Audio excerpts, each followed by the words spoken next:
Hello, my name is Rasheed Stevens, and I'm here to talk about mistakes. Originally, I'm born and raised in Atlanta, Georgia. Moved out to LA in 2012 of July 18th. Came out here to produce films and make films and be an actor. Uh, Mostly produce films and act. That was my main things. And because I've always been a person that wanted to control my own narrative.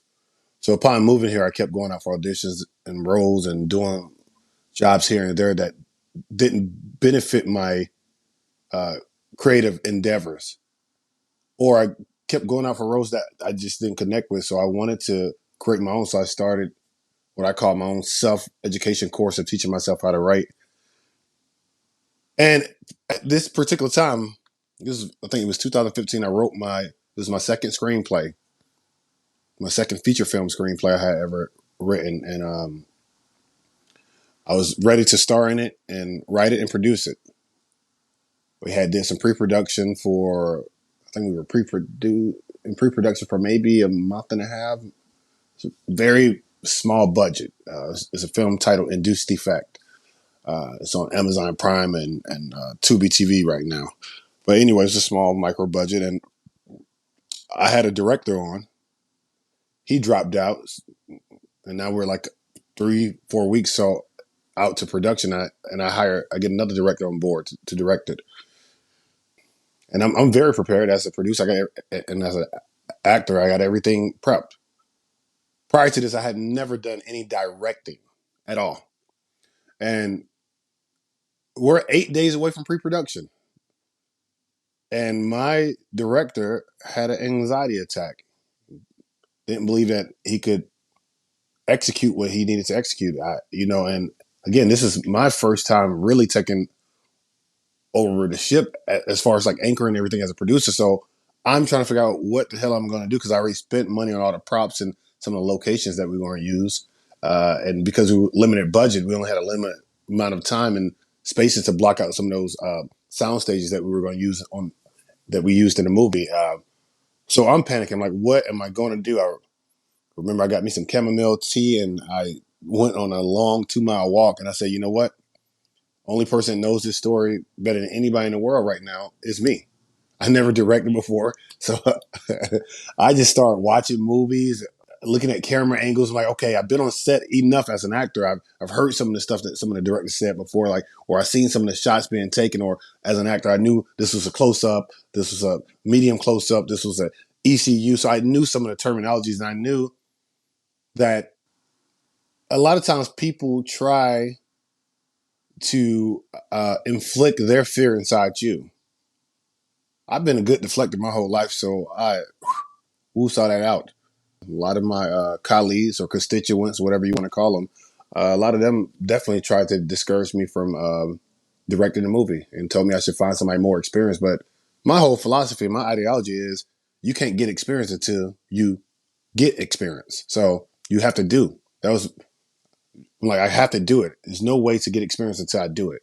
So them telling me that I shouldn't start it until I started. And I don't believe in that antiquated idea that you always gotta scratch the bottom before you can scratch the top. I'm not saying that it doesn't benefit you, but if all is said and done, right now, if we went into like this apocalyptic state, matter of fact, we kind of did go through one during quarantine where people had to learn how to fend for themselves that thought they couldn't fend for themselves. So, and that was I'm not saying I'm comparing the coronavirus pandemic to what I was going through with a film, but I'm using that as a sense of analogy that you got to just go for it. Sometimes some unexpected things going to happen. You got to learn how to adjust and pivot. And that's one of those things I did, even if you've never done it before. People would be amazed of what they can do under the pressure of fear.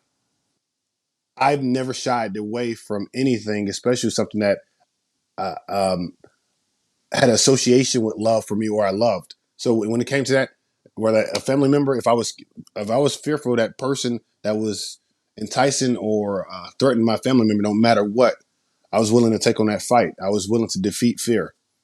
And I used that same ideology when it came to film. I said, I've never directed, but I've seen enough. I love this thing so much.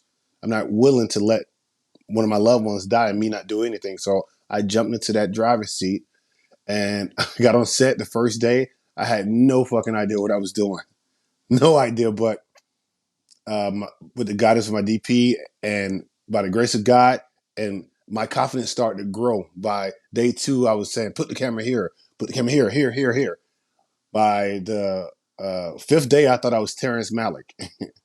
By that eighth day, because we shot for 8 days straight, I believe I had started to find my voice, how I particularly like to direct. Um, and we got an editing room. That film actually got me I got nominated for a director as a director for that film, that feature film, Induced Effect. I didn't win, but I got nominated. It was called Out of the Box Competition Film Festival. I got nominated for my very first feature film that I only had 8 days to prep and 8 days to shoot on a very small, I mean, like under 20 grand budget. So that was a mistake. I thought I went into that thing saying, man, it was a mistake for me to drop to get inside that driver's seat without any experience or any real preparation. But creatively now, what it has done for me as a director and and a filmmaker now, I it's opened up my horizon to certain things, and I went through my own crash course of learning how to make films by making a mistake of not pushing the film back further and saying, you know what, let me give myself some more prep time. But the mistake is I jumped into it and I went for it, and it turned out to be pretty good. I mean, that film, I'm not saying it's the best work in the world, but it's the best I put into that particular time, especially being the lead actor and the director and the producer. It's a beautiful thing, and and I'm proud of it. I'm proud of it. It was a proud mistake I made, but it's beautiful. It's beautiful. So I don't regret it though. But hey, I always say fuck fear. My name is Rasheed Stevens. You could find me on Instagram at Stevens Rasheed. That's spelled STEPHENSRASHEED _ on Instagram. Right now, I'm in post production for a feature film I shot last year. It's called Lost in a Moment. It's about a struggling artist who becomes addicted to a mysterious drug that allows him to communicate with his comatose wife. So right now the film should be done in the next couple of weeks, and we're going to start putting it out in festivals and stuff and distribution. And I'm also now in pre-production for my very first multi-million-dollar film. This is the first film I ever done of this budget. It's my first. It's not even a huge budget. It's $2 million budget, but I'm directing it. I wrote it. It's about my high school teacher, Mr. Walker, who got fired for teaching black students in Atlanta. There were 98% black students at this high school, Black history, back in 2006. And him teaching this ended up getting him fired. So for 2 weeks, over 300 students protested his firing. Over 300 students. And I said, you know what? This guy was so monumental, impactful. I had to tell his story. And I've been trying to get the script made for 5 years, and now this is the first time we have gotten some momentum. So we're looking to go in production in late July, early August in Atlanta, Georgia. So be looking out for this Untitled East Point project directed by yours truly.